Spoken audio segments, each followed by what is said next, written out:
Shalom, peuple de Dieu, je vous salue dans le nom précieux de notre Seigneur Jésus-Christ, lui qui est notre maître, lui qui est notre modèle, lui qui est notre force. Si nous sommes là, c'est parce qu'il a permis à ce que nous soyons comptés parmi les vivants en ces jours.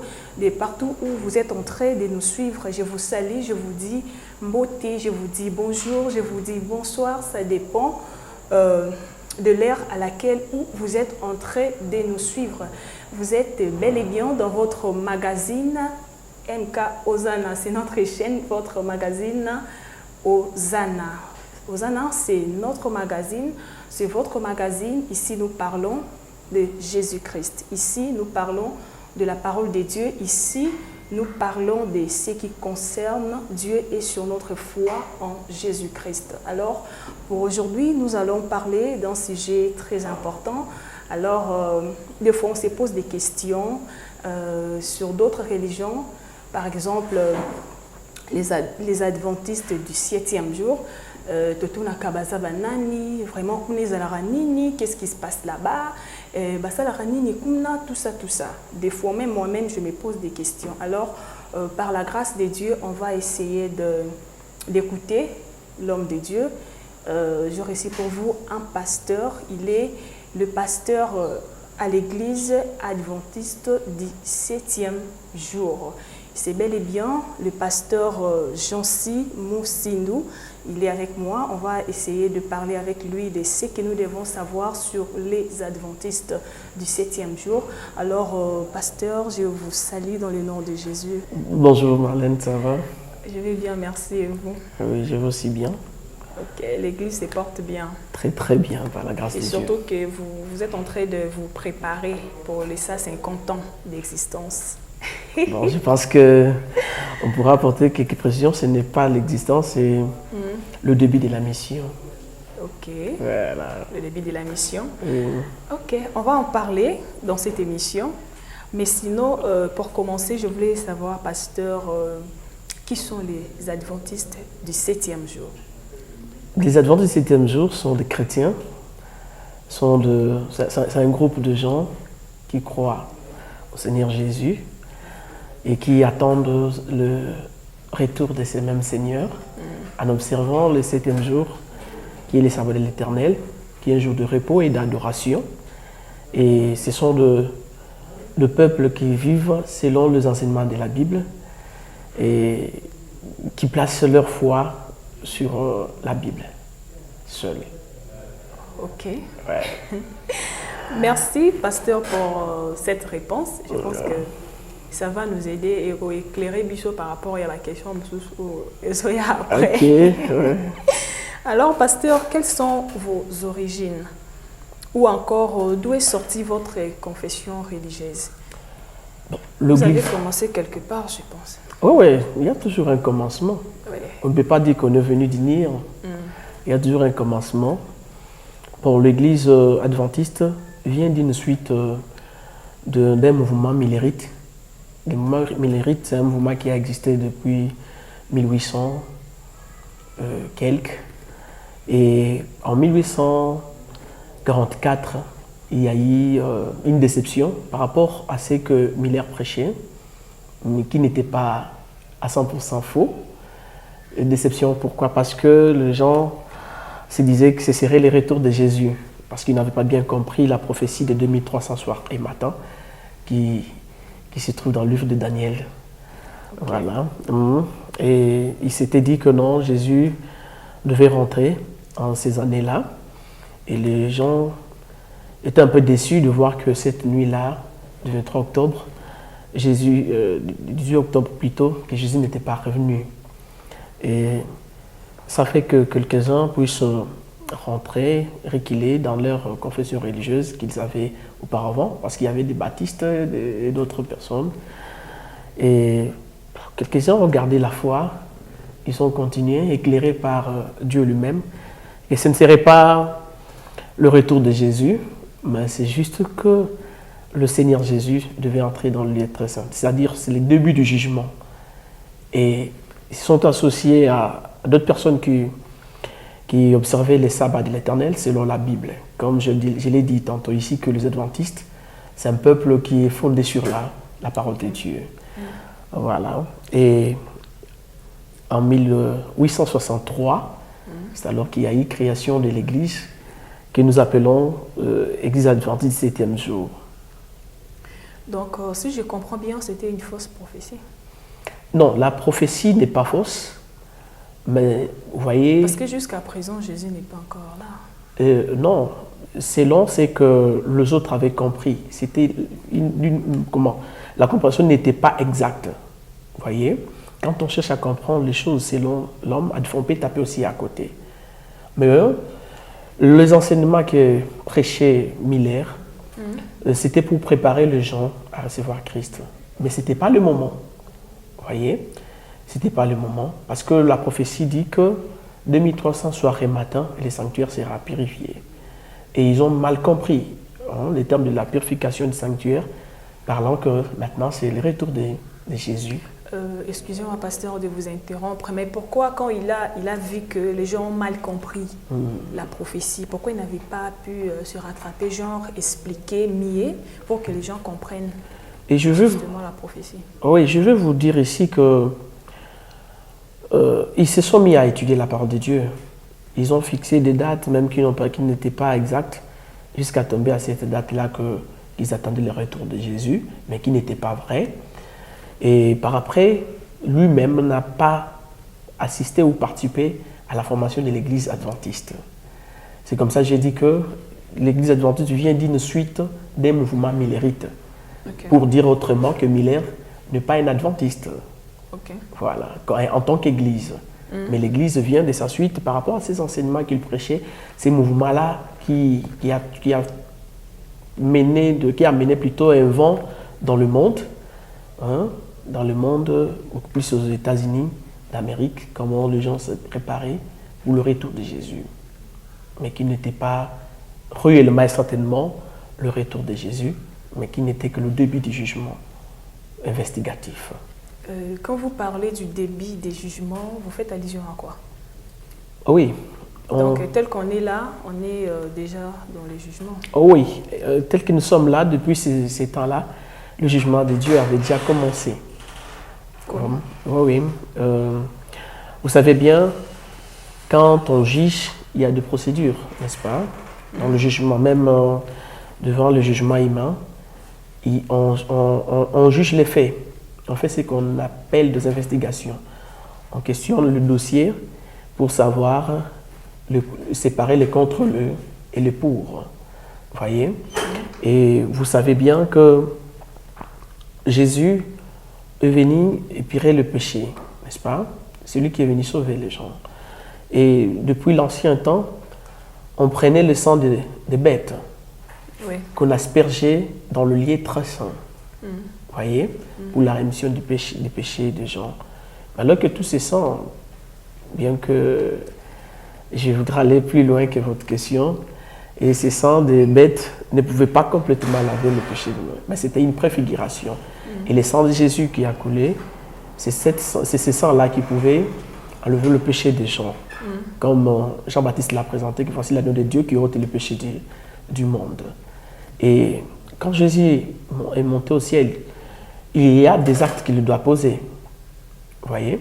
Ces actes qu'il pose, nous savons bien que quand nous commettons le mal, nous devons être jugés pour attendre maintenant la sentence de Dieu qu'on appelle le jugement dernier, le jugement final, qui n'est pas un jugement qu'on peut dire que non, tu passes, on te dit pourquoi tu as fait ceci, pourquoi tu as fait cela, mais on revoit les dossiers de ce que nous faisons, les actes que nous posons sur cette terre depuis notre naissance jusqu'à aujourd'hui, en ces moments que nous sommes. C'est comme ça, nous devons beaucoup plus tirer attention. Et c'est de là que nous parlons maintenant du temps de la grâce. Dieu nous accorde la grâce de nous repentir. Voilà. Okay. Mais un temps qui n'est pas connu à quand ça va finir. Parce que la plus longue chaîne prophétique, c'est cette prophétie que je viens de parler, des 1300 soirs et matins. Après cette prophétie-là, il n'y a pas d'autres prophéties où on peut calculer exactement les temps à quand cela arrivera. Voilà. Ok. J'ai essayé de comprendre votre explication par rapport au jugement, mais je ne suis pas convaincue. Ok. Vous n'êtes pas convaincu. Au moins, nous savons que... Parce que la façon dont vous parlez, c'est comme si on est sous les jugements. Oui, oui. Alors que nous sommes au temps de la grâce, nous sommes encore au temps de la grâce. C'est-à-dire, si je pêche maintenant là, je me répands, Dieu me pardonne et puis je passe à autre chose. Je ne suis pas jugée. Le jugement, c'est les derniers jours. Ah, Voilà. voilà. Donc, vous maintenant, dites-nous comment vous considérez ça ou dans quel sens vous parlez de ces jugements-là. Parce que selon la Bible, les jugements, ça serait vers les temps de la fin. Oh, qu'est-ce que vous appelez temps de la fin? Le temps de la fin, selon la Bible et selon ce que nous pouvons comprendre, depuis que Jésus est mort, depuis que Jésus est venu sur la terre et qu'il est décédé, les temps de la fin ont commencé. Et c'est dans ces temps de la fin que se trouvent toutes ces choses. Parler du jugement, parler de ces temps de la grâce accordée et parler de la sentence et le retour de Jésus. Vous comprenez? Donc c'est les temps que prend la mort de Jésus et son retour. C'est ça qu'on peut parler des temps de la fin. Peut-être on peut rêver aujourd'hui, on s'est dit que non, il y a encore un temps de la fin qu'on doit attendre. Parce que tout ce que la Bible a prédit, Jésus avait prédit, ce sont des choses qui ont commencé juste après sa mort. Vous voyez, si vous lisez le livre de Matthieu 24, il décrit les événements qui prédisent son avènement ou soit les événements des temps de la fin. Et quand nous voyons, vous allez voir que c'était juste après sa mort que ces histoires ont commencé. Partant de la destruction du temple de Jérusalem et d'autres choses qui se sont succédées. Et c'est que nous vivons aujourd'hui, des catastrophes naturelles et beaucoup d'autres choses. Pour vous, c'est déjà ça les jugements? Non, j'ai parlé des faits qui montrent que nous sommes dans le temps de la fin. Oui, là, je suis d'accord avec voilà. vous. Maintenant, de la fin, oui. voilà. À partir de cette année-là, de 1844, qui était l'année de l'accomplissement de la prophétie de Daniel, il faudrait maintenant commencer à voir le dossier de chacun. Vous voyez? Commencer à voir le dossier de chacun parce que la Bible nous dit qu'il y a le livre de souvenirs où on écrit les actes, n'est-ce pas, que nous posons sur la terre. Et même toute parole que nous prononçons selon la Bible, nous serons jugés à cause de toutes ces paroles-là. Et c'est les temps. Nous vivons les temps de jugement de Dieu. Et c'est ces temps que nous appelons temps de la grâce. Quand nous parlons des temps de la grâce, peut-être les gens ont aussi une compréhension qui les concerne. Mais par rapport à la Bible, quand nous parlons de temps de la grâce, c'est cette grâce-là que nous avons dans le Seigneur Jésus, d'avoir la vie éternelle, d'avoir le salut en lui, lui qui est venu nous sauver. Selon le livre de Tite, au chapitre 2, le verset 11 à 12, on nous dit que la grâce de Dieu, source de tout salut, pour toute l'humanité, nous a été révélée. Qui est cette grâce? C'est le Seigneur Jésus. Oui. Vous savez? Oui. Et maintenant, cette grâce-là nous enseigne à renoncer au convoitisme mondain et à vivre selon la justice de Dieu. Oui. Vous voyez? C'est-à-dire qu'on est jugé, on nous voit maintenant Christ, qui est notre grâce. Nous qui avons crié en lui, il brandit ses plaies. Je suis mort à cause de lui. Et il m'a accepté comme son Seigneur et Sauveur.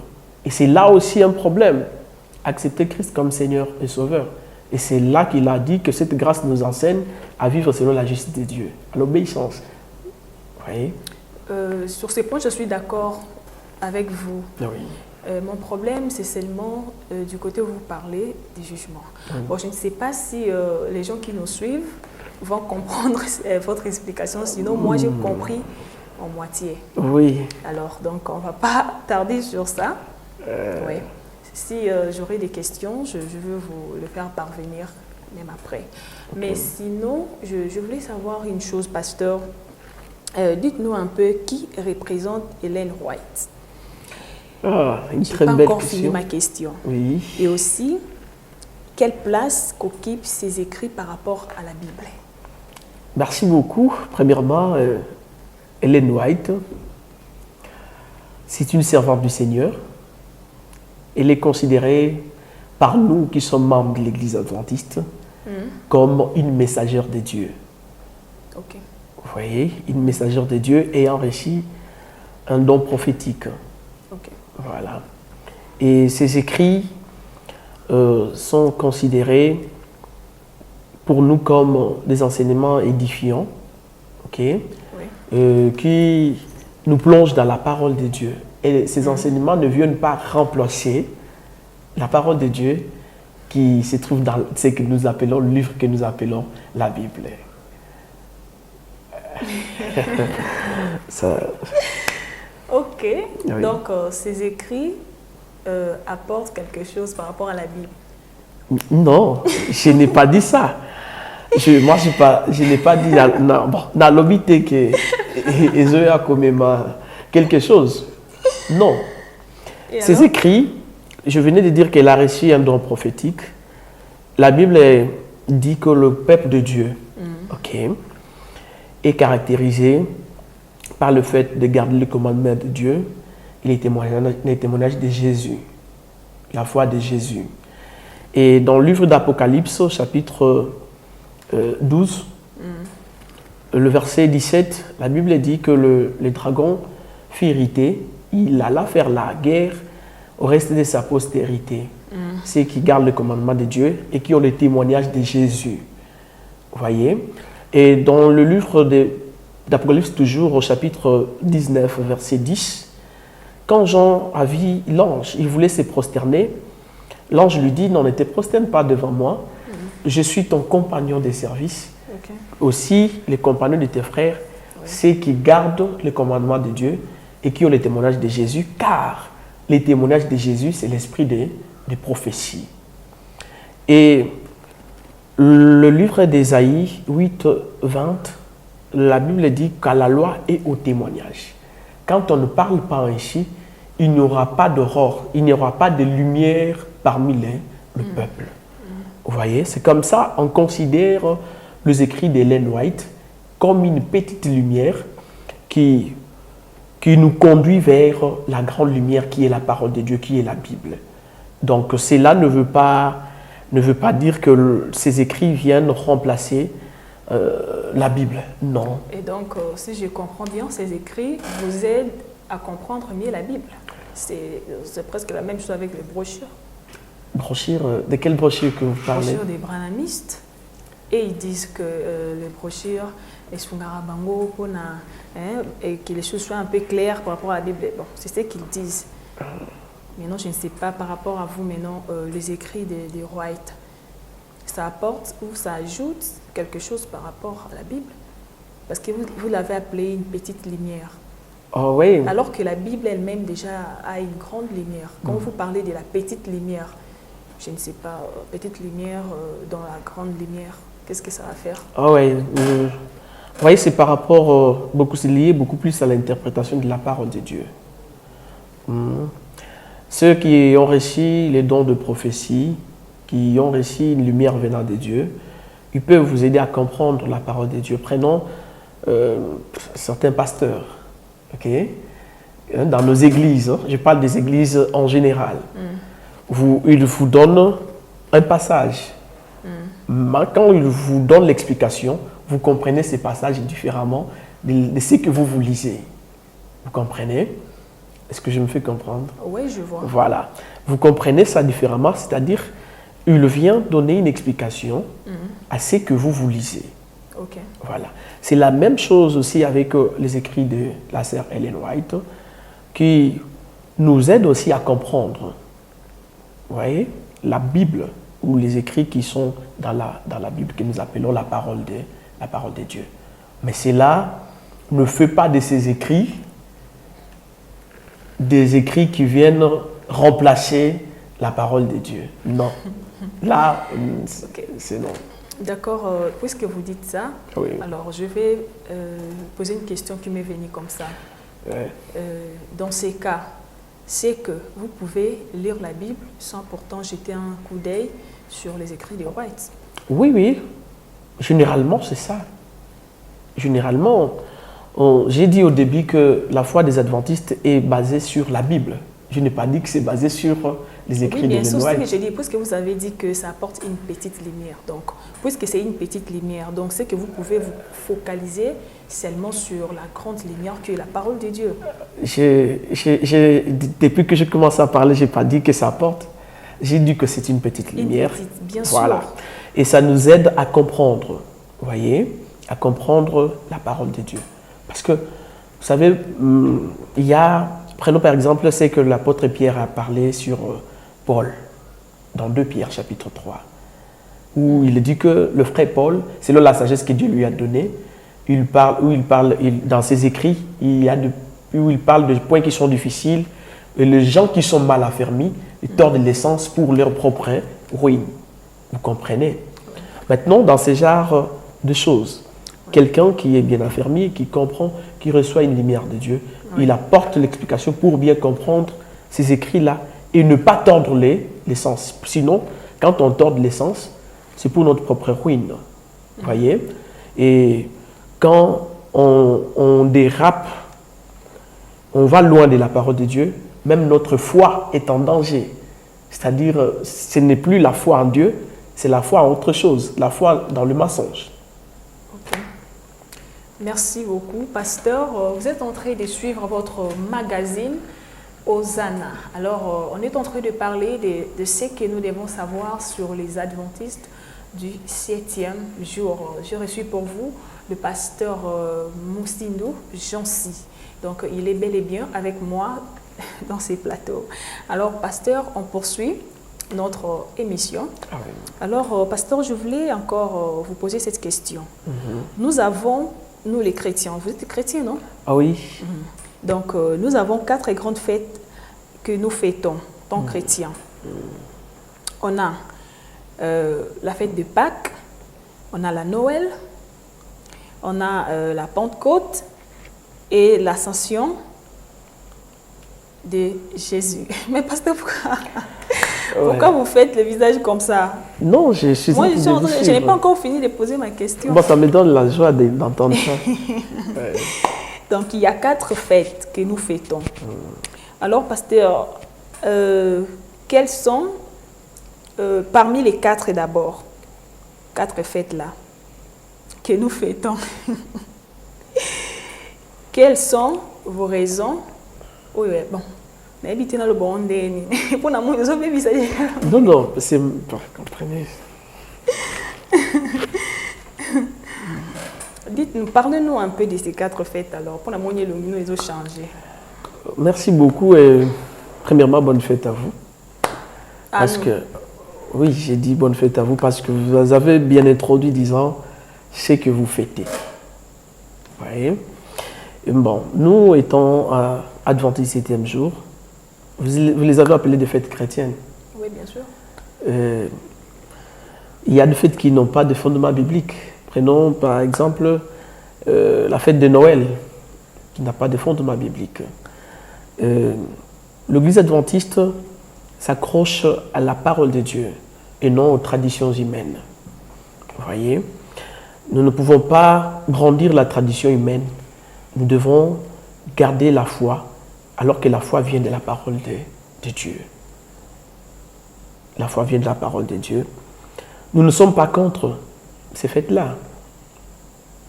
Les gens peuvent fêter comme ils veulent, mais nous n'adhérons pas, nous ne les appelons pas, nous ne les considérons pas comme le fait qui sont liturgiques. Non.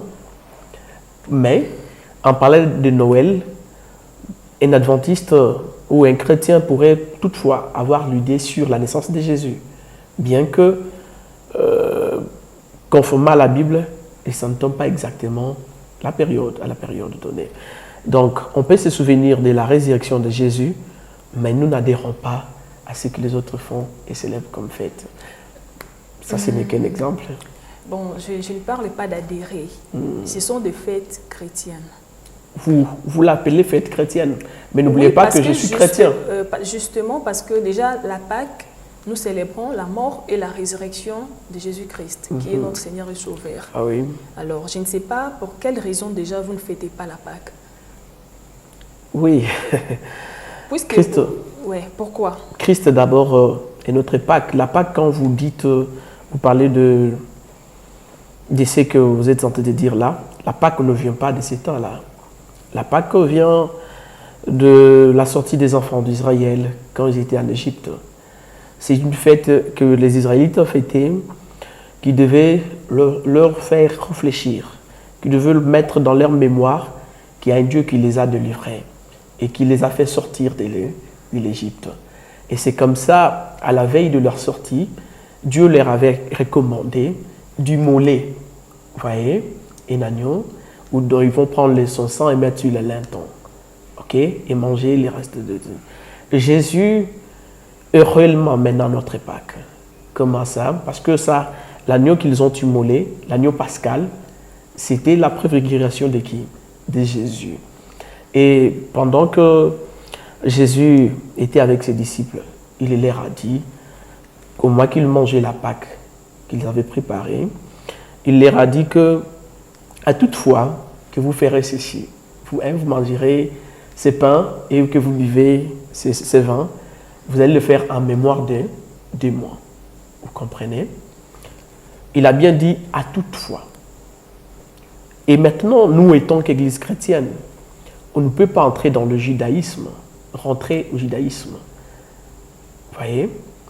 Je ne sais pas comment vous les avez classés parmi les fêtes chrétiennes. Non, moi, j'ai énuméré. Vous avez énuméré? Oui, les fêtes que nous fêtons, nous chrétiens. Oui, parce que c'est là. On estime que ce sont des fêtes très importantes.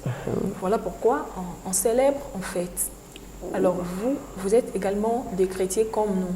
Mais pourquoi vous ne fêtez pas? Pourquoi? Vous estimez... Parce que vous êtes trop sur les dates, tout ça. En fait, ce ne sont pas des dates qui importent. Ce qui importe, c'est les événements.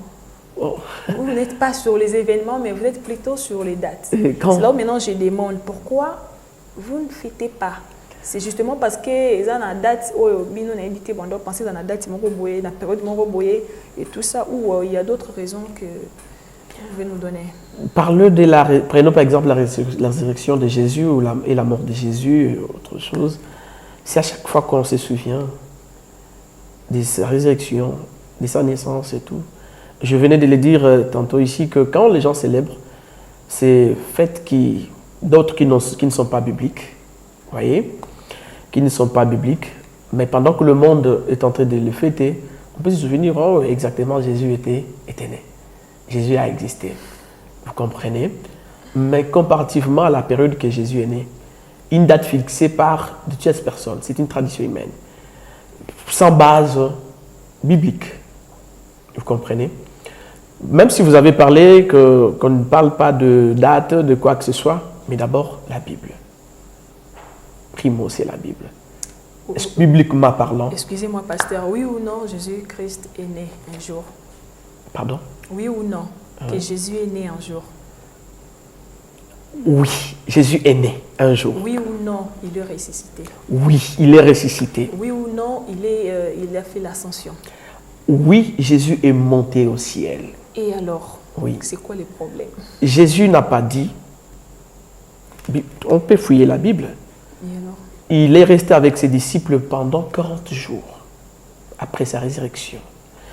Il s'est manifesté aux disciples, il ne leur a pas dit que voilà, quand moi je ne serai pas là, vous allez célébrer ceci, cela.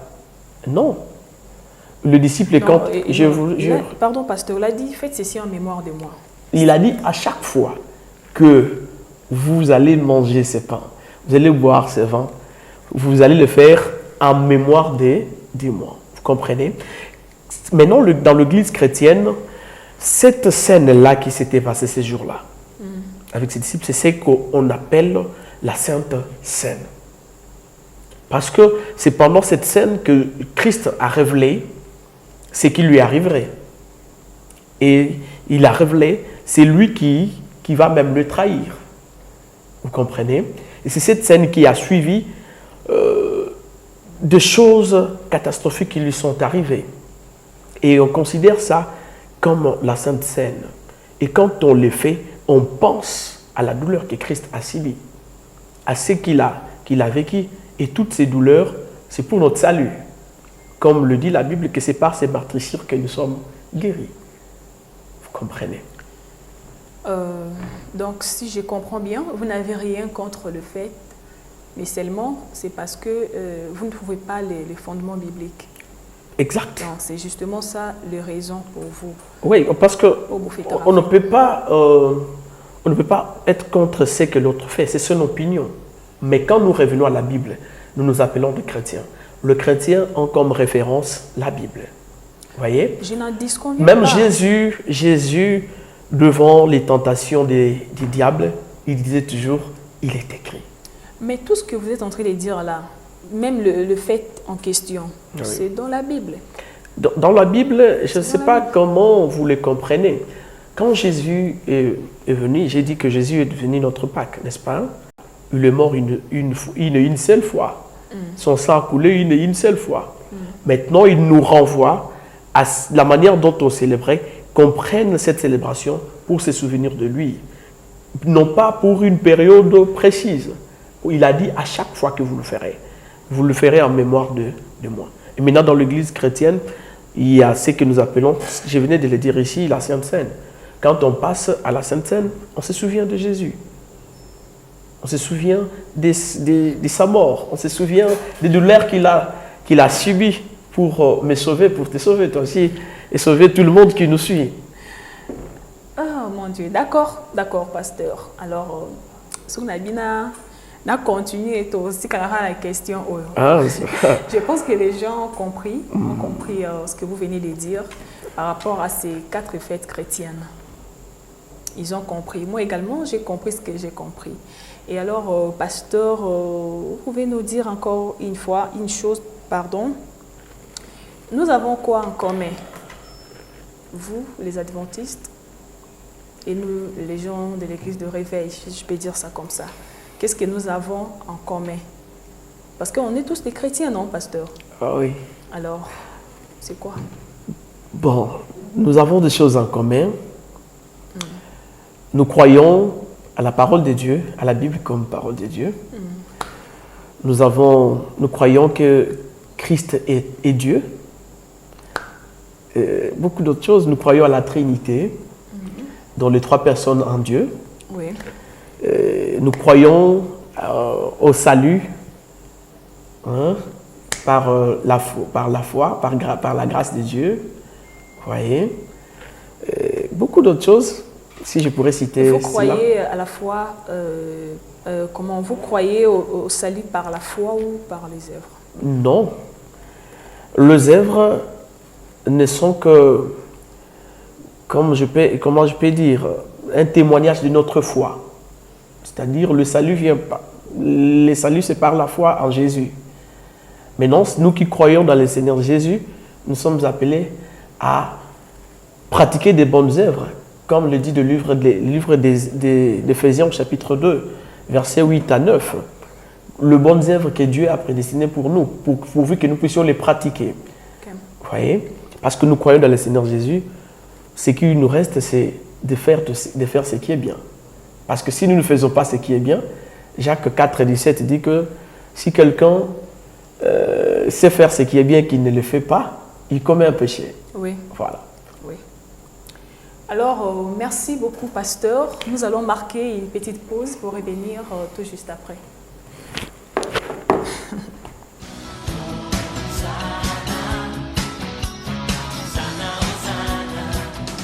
Nous sommes de retour sur les plateaux de MK Ozana TV. Vous là, nous vous abonnez à la chaîne Nabino. Veuillez vous abonner pour ne rien rater par rapport à ces magazines. Je vous salue à nouveau. Na pesi bino mbote, bino oyo bosepeli kolanda émission oyo magazine oyo. Que Dieu vous bénisse de partout où vous êtes en train de nous suivre. Alors, nous sommes en train de parler de ce que nous devons savoir sur les adventistes du 7e jour. Voilà pourquoi Nayamba Kiponabino, le pasteur Moussindou Jansi, il est le pasteur, l'un des pasteurs dans l'église adventiste du 7e jour. Alors, ça 50 ans, nous y sommes pasteurs, nous avons annoncé qu'il y a début à émission.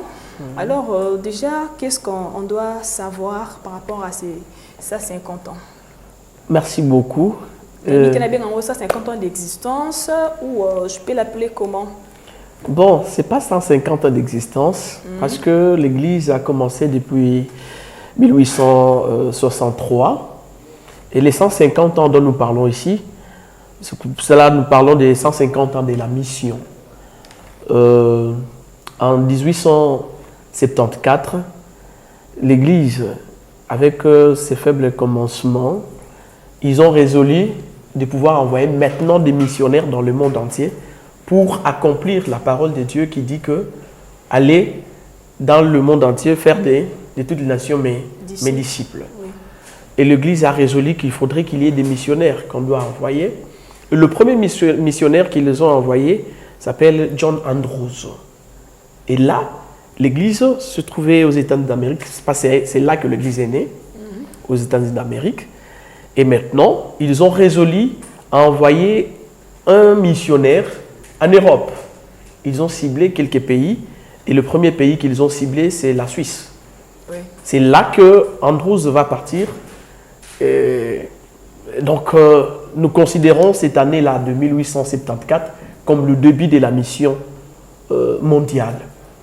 Le début de la mission mondiale. Et maintenant, nous célébrons les 150 ans. Donc, depuis 1874 jusqu'à l'année 2024 que nous venons de passer, c'était déjà 150 ans. Okay. Vous voyez? Mais nous, dans notre partie du Congo-Ouest, parce que nous sommes dans l'association du Congo-Ouest, c'est notre appellation, et nous avons résolu, non seulement notre association, et aussi notre union du Congo-Ouest, nous avons résolu célébrer ces 150 ans à l'année 2025, donc l'année que nous sommes maintenant. Oui. Et nous avons prévu des dates. Déjà, c'est 31 mai, nous allons célébrer les 150 ans.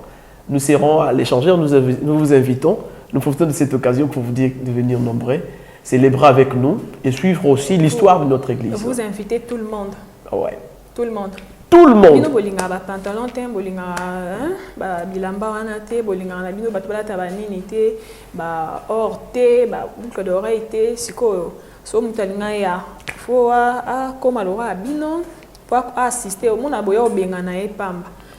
Pasteur. Marlène, toi, j'ai dit ceci que nous invitons tout le monde. Jésus a besoin, les pantalons comme ça, non, Jésus a besoin de tout le monde. Ok. Jésus a besoin de tout le monde. Vous êtes nos invités. Et toi, premièrement, notre invité. Et merci. Nos téléspectateurs aussi sont nos invités. Vraiment, vous serez le bienvenu parmi nous pendant que nous célébrons ces 150 ans.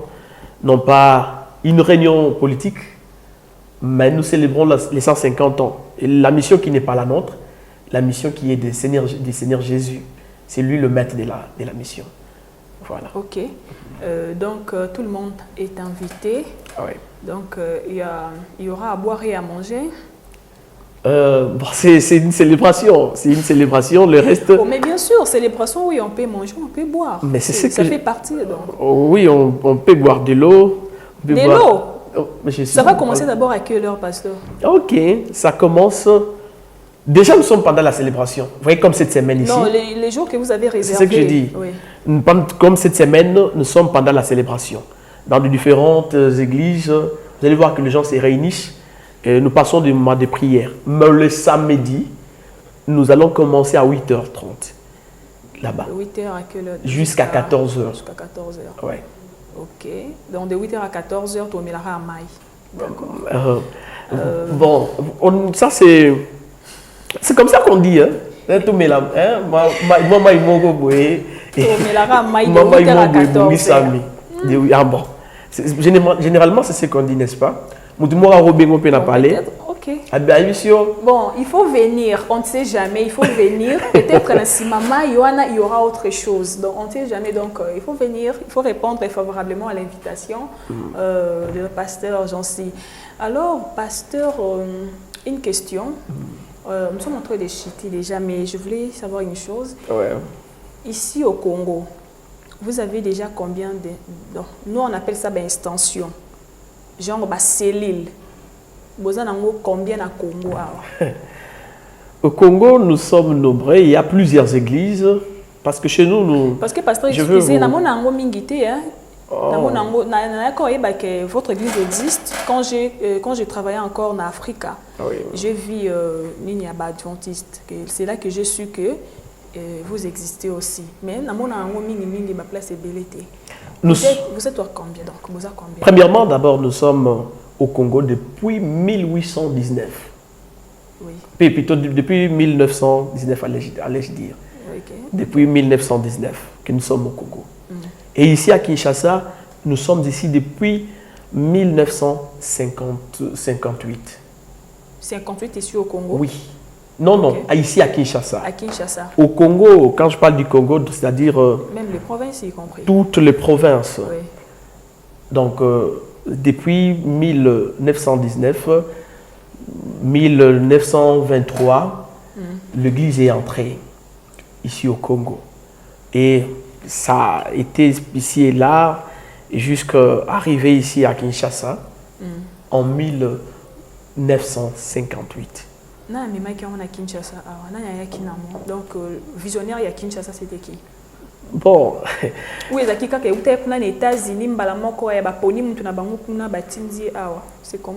c'était comme ça? Non, il y a des gens, il y a de missionnaires. Prenons, je peux citer ici le pasteur Ndingambote. Vous voyez, c'est parmi les premiers missionnaires de Kinshasa, c'est-à-dire qui aurait ramené l'église adventiste ici à Kinshasa. Si je pourrais citer que lui, il y a d'autres qui sont déjà morts, qui ne sont plus avec nous. Même j'ai cité le pasteur Ndingambote, qui est aussi déjà décédé. Et cela n'a pas empêché qu'il soit accompagné d'autres missionnaires qui peuvent être des Américains ou d'autres nationalités. Ouais, mais quand nous parlons de celui-là ou soit de ceux-là, je parle de ceux qui sont congolais. Ouais. C'est comme mais ça. au répondre, on a été dans le combien? Extension, ils ont combien à Kinshasa? C'est parce que vous m'avez posé une autre question, c'est comme ça qu'on est allé là-bas. J'ai dit ici à Kinshasa. À Kinshasa, nous avons 39 églises. 39 dans toutes les 24 communes. Dans toutes les 24 communes, nous avons 39 églises. Quand c'est que nous nous appelons église, parce que nous avons une manière d'appeler les choses. Vous pouvez appeler ce que vous vous appelez peut-être des cellules. Chez nous, nous avons aussi une manière de les appeler. Parce que nous pouvons avoir un groupe, vous voyez que les gens se réunissent, un groupe de gens qui se réunissent, mais chez nous, nous ne l'appelons pas encore une église organisée, bien que c'est une église. Mais non, j'ai parlé de 39, ce sont des églises organisées. Mais nous avons aussi d'autres groupes, c'est-à-dire nous allons au-delà des 64 églises. Et donc, dans la célébration qui aura lieu les samedis, il y aura aussi des gens des provinces qui vont venir, ou Ezalabino et Abino à Kinshasa, il y a la province, puis la province, ou ça serait comment? Vous voyez, ici je parle de Kinshasa, mais nous, en tant qu'association, comprenez avec le terme association, notre regroupement, nous gérons non seulement la ville-province de Kinshasa, nous gérons aussi la province du Kwango, la province de Kwilu, Maïndombe, et nous gérons aussi une partie de la province du Congo central, donc aller jusqu'à Kasangulu. C'est nous qui gérons. Et moi-même, je suis le chargé de communication de cette entité. Et, donc, si je pourrais compiler avec d'autres églises qui sont en province que nous gérons, nous arriverons à 120 quelques églises. Et c'est ce que j'avais dit, j'avais pas de 64 à 65 églises, ça ne concerne que la ville-province de Kinshasa. Ouais. Et il y a encore d'autres cellules que nous, dans notre manière de compter, nous ne les comptons pas encore parce que nous ne les avons pas encore organisées. Voilà. Donc, genre, nous nous reconnaissons. Pas être reconnu, c'est trop dire. Je parle administrativement. Voilà, administrativement, ils ne sont pas là, mais ils sont considérés comme membres qui sont attachés à certaines églises, mais eux se réunissent peut-être à 10, à 20, quelque part. Voilà. Nous sommes arrivés à la fin de notre magazine Hosanna. Alors, j'étais très heureuse de vous présenter ces magazines. Pour aujourd'hui, on avait parlé de ce que nous devons savoir sur les adventistes du 7e jour. J'avais reçu pour vous le pasteur Moussindou Jansi. Avec lui, on a essayé d'échanger, de discuter par rapport à la religion adventiste. Alors, pasteur, je vous dis merci d'avoir répondu favorablement à mon invitation. Que Dieu vous bénisse. Merci aussi à vous. Merci vraiment. Parce que vous m'avez reçu sur votre plateau. Que Dieu vous bénisse en retour. Amen. Je le reçois dans le nom de Jésus. Alors, nous allons nous retrouver à la prochaine avec un autre numéro. Au revoir.